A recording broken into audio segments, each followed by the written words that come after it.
Good morning, everybody, and a happy Wednesday morning. I have another super long video for you guys. I just have a few royal family things, and then we are in the soup. We've got Harry's court case and everything that's happened. It's unbelievable. We have more bullying allegations. We're going to talk about those, all kinds of stuff. And of course, Trump had his inauguration and what that could possibly mean for Harry and Meghan. There's so much. I'm sorry it's so long. A big thank you to that one on Twitter for the above picture. Let's jump in. There's a lot to cover. Let's go. We are going to start off this morning with Queen Camilla, who went on January 20th to visit the University of Aberdeen to meet students and staff. She looked absolutely gorgeous. She was wearing like this blue vintage coat. You know, I don't usually get into what they were wearing, but she looked really good. She has been the chancellor of the university there since June of 2013. She's been there on numerous occasions to visit people. On this visit, she met participants involved in a range of programs supported by the university for the local community. And that's staff and students on the university's online primary education course, PDGE, which is aimed at widening access to teaching qualifications. She was also introduced to supporters and volunteers of the Aberdeen Football Club Community Trust. That is a charity that uses football and the passion for Aberdeen to work in local schools to tackle the impact of child poverty, reduce social isolation, and improve mental well-being. And before she left, the university's chapel choir performed for her. I love that. When the choir performed, they did the University Chapel's performance of Professor Paul Mueller's arrangement, and he was pictured next to Queen Elizabeth. Remember, he recently did new pieces. He composed new pieces for the coronation at Westminster Abbey and at the National Service of Thanksgiving and at the dedication of St. Giles Cathedral in Edinburgh. Also, members of the Savvy Students Gift Club gave Camilla a recipe book. She then received some gorgeous flowers and it was time to go. Let's move on now. While the Queen was busy, the King was visiting the Gordon Highlanders Museum in Aberdeen. And of course, he was wearing his iconic green kilt. You guys know I love a man in a kilt. The museum just made some renovations, and so it's an independent self-financed museum that's governed by a charitable trust. And so the King went to take a look. This particular museum wants to preserve the heritage of the Gordon Highlanders in memory of the regiment and use their stories to help people understand what it means to have served in a Highland regiment. I think that's really cool. Charles is the colonel-in-chief of the Gordon Highlanders. He became that in 1978 and remained so until the regiment's amalgamation with the Queen's Own Highlanders in 1994. Now, while the King was there, he met a 99-year-old D-Day veteran. It's so funny. The King walked up, "Oh, long time no see." The gentleman's name is Jim Glenny, and he has a portrait by Carl Randall that is displayed at the museum, courtesy of the Royal Collection Trust. Now, the King spoke to him about his portrait and said it looked terrific and promised to send this man a message when he turns 100 in August. And the King said to him, "You're a great example to all of us, if I may say so. You really are." I think that's wonderful. Now, Mr. Glenny's son said that his father once served Charles's sister, Princess Anne, during a dinner at the museum, which Charles found absolutely hilarious. Anyway, the guy didn't go to the Normandy event last year because he was too sick. One other interesting thing, the King saw the kilt from Captain Alexander Mason, who was wounded in the 1916 battle, and remarkably, the kilt still has mud from the battlefield on it. Let's move on to Harry's court case. There was supposed to be the start of the trial Tuesday morning against, the newspaper of the News and the Sun, and everybody was all excited about this. Believe it or not, this will be the first time that the News Group newspaper had to defend itself against allegations that its journalists and executives across an entire organization, by the way, were involved in or knew about unlawful news gathering techniques. If they were to lose, a finding from the court at corporate level wrongdoing would be astronomical in deference to the phone hacking that was limited to a few bad apples. You guys know exactly what I'm saying. Now, Harry says that the tabloid's wrongdoings went back to 1996, and Harry and William first became aware that they were targets in 2006. Remember, back then, texting was still in its infancy, and everybody left voicemails, and some tabloid journalists realized it was rather easy to listen in if they wanted to. Remember, there were like 40, 50 claimants, and now there's only 2 people left, and one of them is Harry. Is this case going to settle? Initially, I would have said, absolutely not, this case won't settle. Now, I'd already reported to you that he had been offered a place to stay at Buckingham Palace, and he turned it down. And people are saying that that was a massive PR mistake to turn down accommodations at Buckingham Palace where security was guaranteed and already paid for. That it's very unreasonable to expect police protection around a hotel just because you turned down a perfectly good offer for secure accommodations because, you're trying to somehow punish your family. There's something wrong with Harry because he literally sees himself as the last man standing in a struggle to get the newspapers to take legal responsibility for crimes he and others have alleged. They have not been able to prove anything. That's the problem. So while he's running around going, I'm the main reason for seeing this through is accountability, I'm the last one who can achieve that. What that tells you is that initially he had absolutely no interest in settling. I'm telling you that shows you just how stupid Harry is, because what's going to happen is it could cost him millions. He is going into this court case because he wants to expose what he believes were, quote, shabby backroom deals between the palace and Murdoch organizations. He has previously accused his family and their aides of trading private information about him in return for favorable treatment of others, including Queen Camilla. The problem is he can't prove any of that. So this is just going to cause more tension between him and his father. Then the case took a twist because on the first day it was announced that Harry isn't going to be there.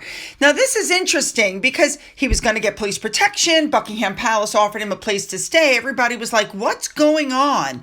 And then Neil Sean came out with a story that Meghan basically begged Harry, things are going to hell right now. I need you here. Please don't go. Well, that would fall right in line with Harry not showing up in court.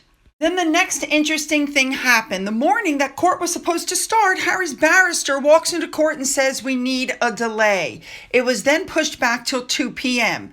We do know that in English law, there's a Part 36 offer. That means that if Harry turns down an offer from the defendant to settle out of court, even if the claimants win, then he's liable for the legal costs of both sides if the damages awarded by the court are smaller than the earlier settlement. So Harry's whole thing was, this is not about the money. This is not about the money. I think it is. I think it's always been about the money because we now know that Spotify only gave them 1 to 2 million and Netflix only gave them about 40 million, if even. And with their lifestyle and the way they spend money, they're probably starting to run out. And he hasn't got unlimited funds. He wants you to think he does, but he doesn't.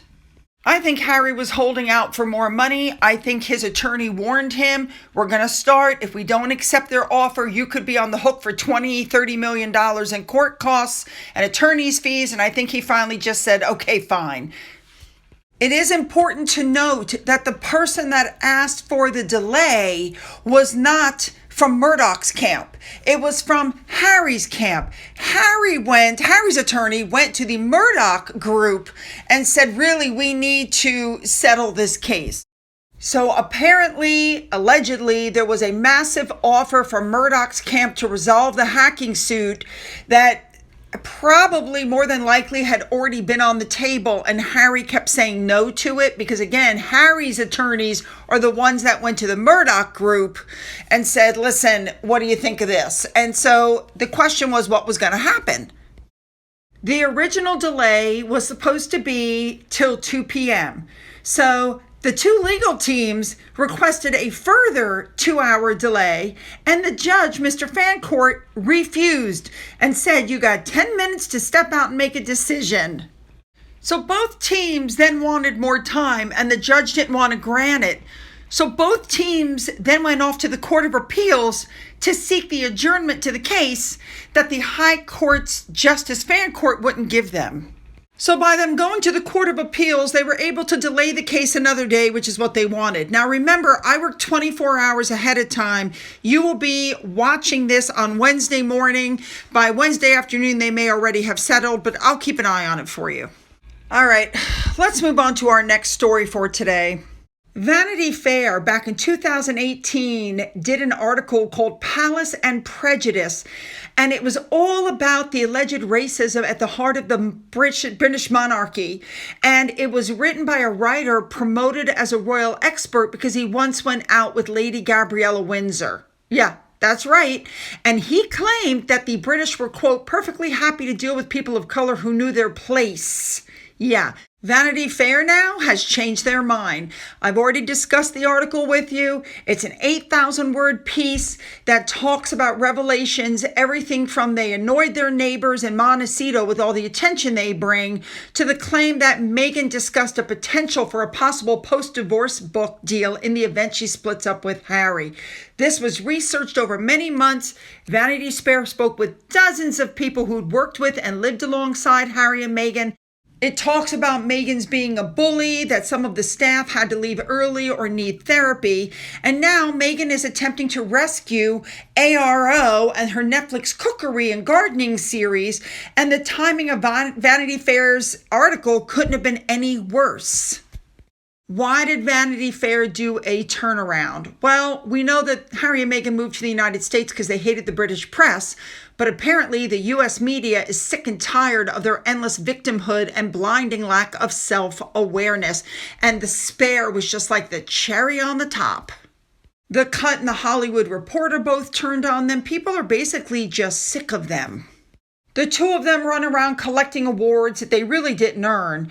So as it shifted over time from fawning to frosty towards the Sussexes, the U.S. press can console itself that the British media did precisely the same in the 2 years or so between their marriage and their departure to North America.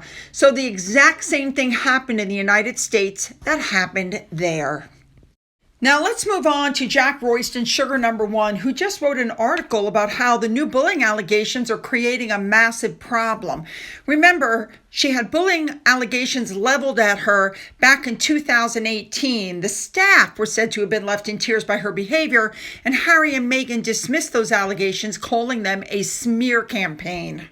Meghan's team has done this before because remember, after the Hollywood Reporter quoted a source saying Meghan was like a dictator in high heels, and the account was notable, by the way, because the allegations did not come from a British tabloid. It was in the United States, and that posed a problem for Harry and Meghan because they couldn't just dismiss the story as a hit piece by the monarchy or members of Harry's family. Instead, they fought back in pages of a different publication, which the then Archewell press secretary Ashley Hansen led the charge, saying, "When I told them that I needed surgery, I was met with the kind of concern and care a parent would express if I were their own child. And two things can be equally true. You can be a great leader and still have turnover. No boss or company is immune to that." And then she announced less than a month later she was leaving. So since her little foray into Us Weekly didn't solve that problem for her because it just happened again, I don't know what she's going to do. You know what? When I think of her, I always think back to these pictures of the way she looked at Catherine, the Princess of Wales. This was more than just jealousy. Though, in my opinion, the way she looks at her is almost pathological in nature. She is so consumed with jealousy. She wants to be loved like Catherine is. She wants people to fall, like they do for Catherine. This is what she wants. And if she doesn't get it, then you get, the nasty Meghan. Meghan has two options. She can either, number one, ignore it and hope that her Netflix show takes off, which I don't think it's going to, or number two, she can acknowledge the negative experiences of her staff without dismissing them. Now, since Harry and Meghan have historically been opposed to the staff who criticize her, and Meghan insists that she's nothing but sweetness and light, I don't see anything like that happening, even though, even in the Spare, Harry talked about how staff members were slumped over their desks crying.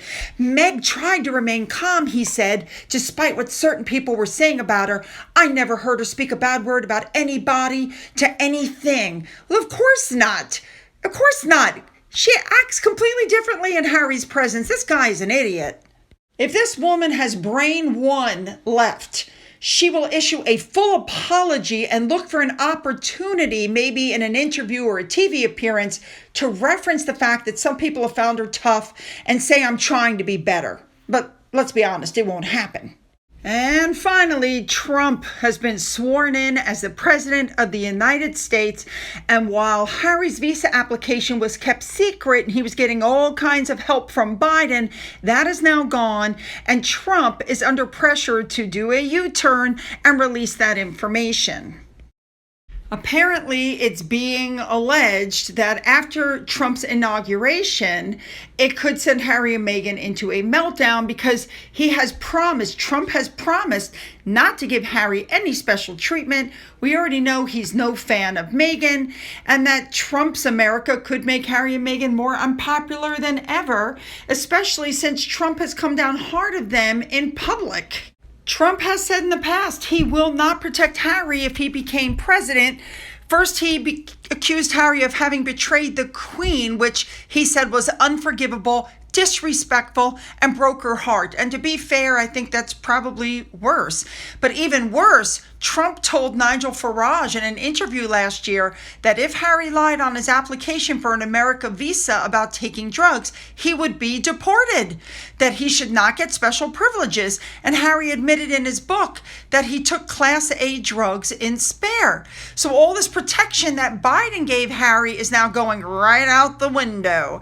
And we do know that Trump really has a lot of respect for the Queen. He really liked the Queen. He likes the royal family. He's had nothing but respect for them. He recently saw William in Paris at the reopening of the cathedral.